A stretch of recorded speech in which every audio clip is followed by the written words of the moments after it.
ये बात 1971 की है। ठंड बहुत पड़ रही थी और ऐसे में रॉजर और कैरोलिन पेरोन अपनी 5 बेटियों के साथ अमेरिका के रोड आइलैंड के एक फार्म हाउस में रहने के लिए आ गए थे। पर शायद यही उनकी सबसे बड़ी गलती थी। उस फार्म हाउस को 1736 में बनाया गया था और वो 200 एकड़ में फैला हुआ था। रॉजर ने 10 साल के लिए उस घर की लीज कराई थी, लेकिन वहां जाते ही उन्हें उस घर में अजीबोगरीब चीजें महसूस होने लगी। उनकी बेटियों के खिलौने अपने आप एक जगह से दूसरी जगह पर चले जाते थे। दीवारों पर लगे फोटो फ्रेम्स अपने आप नीचे गिर जाते थे। कभी कभी देर रात में कैरोलिन को जोरों से किसी के दर्द में चीखने की आवाजें आती। एक बार जब उनकी सबसे छोटी बेटी खेल रही थी तो कैरोलिन ने देखा कि एक काली परछाई सीढ़ियों के पीछे से उसकी बेटी को देखकर मुस्कुरा रही थी। उसकी गर्दन एक तरफ से इस तरह से मुड़ी हुई थी जैसे उसे मरोड़कर तोड़ दिया गया हो। उस परछाई की आंखें एकदम खुली हुई थी और उसके चेहरे पर एक बड़ी सी मुस्कान थी, लेकिन वो उसकी बेटी को बिना कोई नुकसान पहुंचाए बस देखे जा रही थी। ऐसा उस घर में बार बार होने लगा।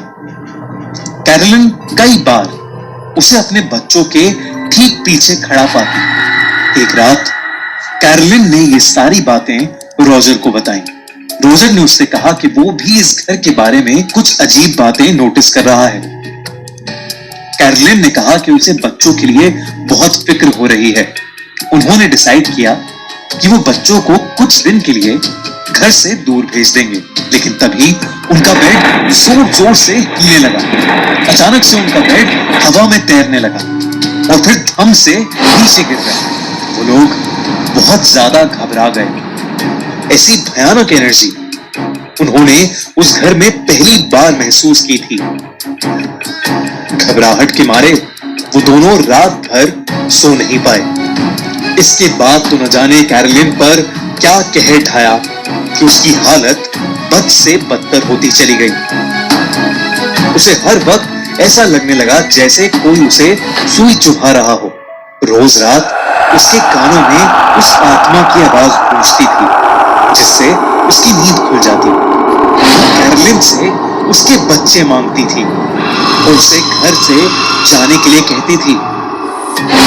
कभी कभी तो वो आत्मा उसे बेड से खींचती हुई बेसमेंट तक ले जाती थी और उसे बहुत चोट पहुंचाती थी।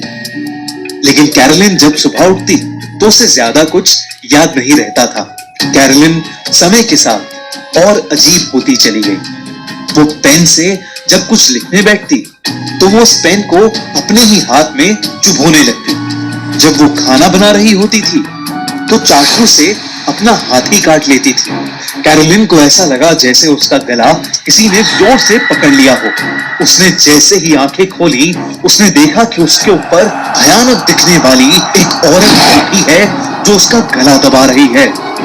कैरोलिन ने अपने आप को उससे छुड़ाने की बहुत कोशिश की, लेकिन उस आत्मा ने उसकी बॉडी पर कब्जा कर लिया।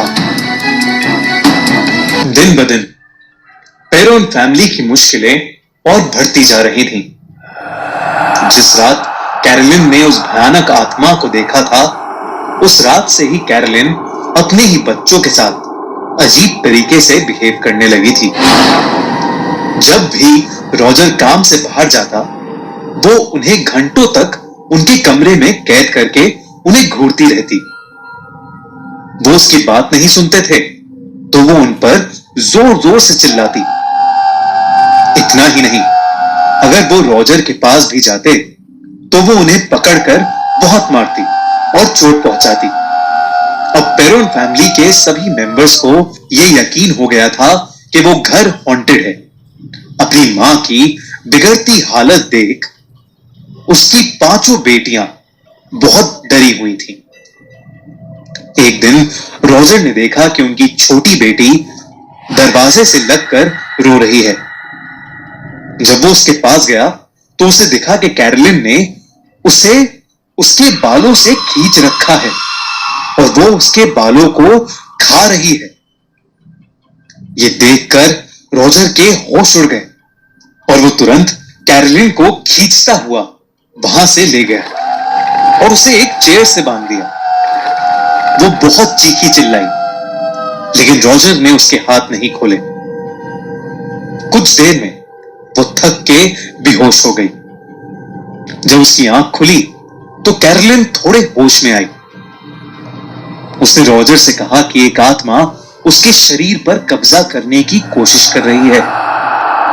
वो उससे उसकी बेटियां चाहती है और अगर उन्होंने ऐसा नहीं किया तो वो उसे और रॉजर दोनों को ही मार डालेगी। उसने ये भी बताया कि वो आत्मा देखने में बहुत भयानक है। ये बोलते बोलते कैरोलिन फिर से बेहोश हो गई। ये सब सुनकर रॉजर सुन्न पड़ गया। फिर उसने कुछ सोचा और कैरोलिन को बेड पर लिटाकर घर से बाहर चला गया। रॉजर इन्हीं सब बातों का पता लगाने के लिए बाहर निकला था। उसने आसपास के लोगों से पूछा तो उसे ये पता लगा कि यहां पर बैथशेबा नाम की एक औरत रहती थी, जिसका एक बेटा था और 3 बेटियां थीं। लेकिन उसकी तीनों बेटियों की मौत हो गई थी और किसी को भी उन मौतों के पीछे की वजह कभी पता नहीं चल पाई। पुलिस ने जब छानबीन की तो उन्हें पता लगा कि उनकी मौत नहीं हुई थी, बल्कि उन्हें मारा गया था। इनफैक्ट पुलिस को यह भी पता चला कि उसकी एक बेटी की मौत सर में कील घुसाने की वजह से हुई थी। इस बात से गांव वाले ये मानने लगे कि बैथशेबा एक डायन है और वो अपने बच्चों की बलि चढ़ाकर उन्हें शैतान के हवाले कर देती है। पर क्योंकि पुलिस को कोई सबूत नहीं मिला तो कोई भी उसका कुछ नहीं बिगाड़ पाया। कुछ ही सालों में बैथशेबा ने एक पेड़ से फांसी लगाकर अपनी जान दे दी। उसने ऐसा क्यों किया, यह आज तक कोई भी नहीं जानता। तब से लेकर आज तक उस घर में जो भी रहा करता था, उन सब के साथ कुछ ना कुछ अजीबोगरीब घटना जरूर हुई और कई लोगों ने बैथशेबा की उस भयानक आत्मा को भी देखा था। ये सब सुनकर रॉजर ने अपना सर पकड़ लिया, लेकिन जब वो घर वापस पहुंचा, उसने जो देखा उसे देखकर उसके होश उड़ गए। उसने देखा कि उसके बेडरूम से कैरोलिन गायब है और फर्श पर काले मार्क्स पड़े हैं, जैसे कैरोलिन को वहां से कोई घसीटता हुआ नीचे लेकर गया हो। तभी बेसमेंट से एक जोर की आवाज आई। वो काले मार्क्स उसके बेडरूम से होते हुए नीचे बेसमेंट की तरफ ही जा रहे थे। रॉजर बहुत हिम्मत करके उस बेसमेंट में गया। बेसमेंट में अंधेरा ही अंधेरा था, तो उसने अपने पॉकेट से एक मैच स्टिक निकाल कर जलाई, पर वो मैच स्टिक तुरंत बुझ गई। उसने फिर से कोशिश की। इस बार जब उसने मैच स्टिक जलाई तो उसने देखा कि उसके ठीक सामने बैथशेबा का भूत खड़ा था। उसे देखकर वो खौफ में आ गया और उसके हाथ से वो माचिस छूट गई। तभी उसे दिखा कि कैरोलिन एक कोने में नीचे जमीन पर बेहोश पड़ी है। रॉजर ने उसे उठाया और ऊपर ले जाने लगा। उसे महसूस हो रहा था कि बैथशेबा अब भी उसे देख रही है। इतना सब होने के बाद रॉजर ने मशहूर पैरानॉर्मल एक्सपर्ट्स एड और लोरैन वॉरेन को अपने घर में बुलाया। अब तक कैरोलिन की हालत बद से बदतर हो गई थी। उसका मुंह कट चुका था और वो घर के कोने में बैठकर मकड़ियां खाती रहती थी।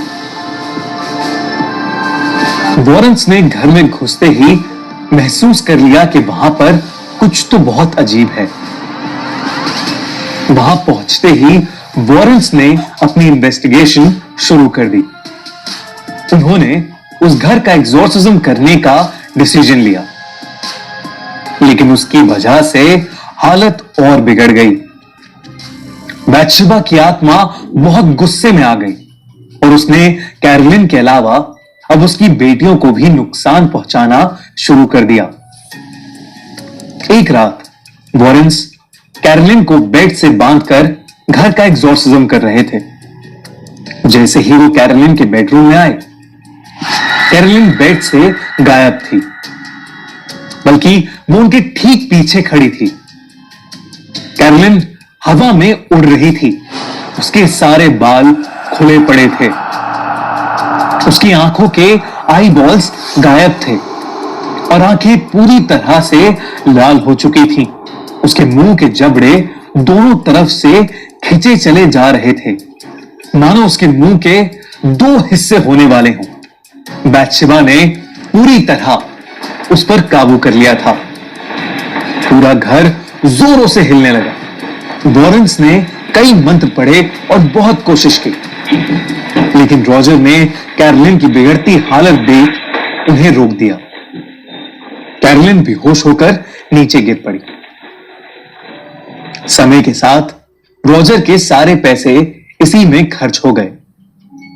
जब हालत और खराब हो गई तो रॉजर ने वॉरेन्स को घर से निकाल दिया। पेरोन फैमिली को उसके बाद भी 7 साल तक जैसे तैसे उसी घर में रहना पड़ा। 7 साल बाद जब उन्होंने घर बदला, तब भी बैथशेबा ने उनका पीछा करा और कई सालों तक ऐसी अजीबोगरीब घटनाएं उनकी पूरी फैमिली के साथ होती रहीं।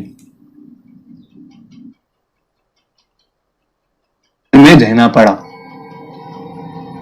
7 साल बाद जब उन्होंने घर बदला, तब भी बैथशेबा ने उनका पीछा करा और कई सालों तक ऐसी अजीबोगरीब घटनाएं उनकी पूरी फैमिली के साथ होती रहीं।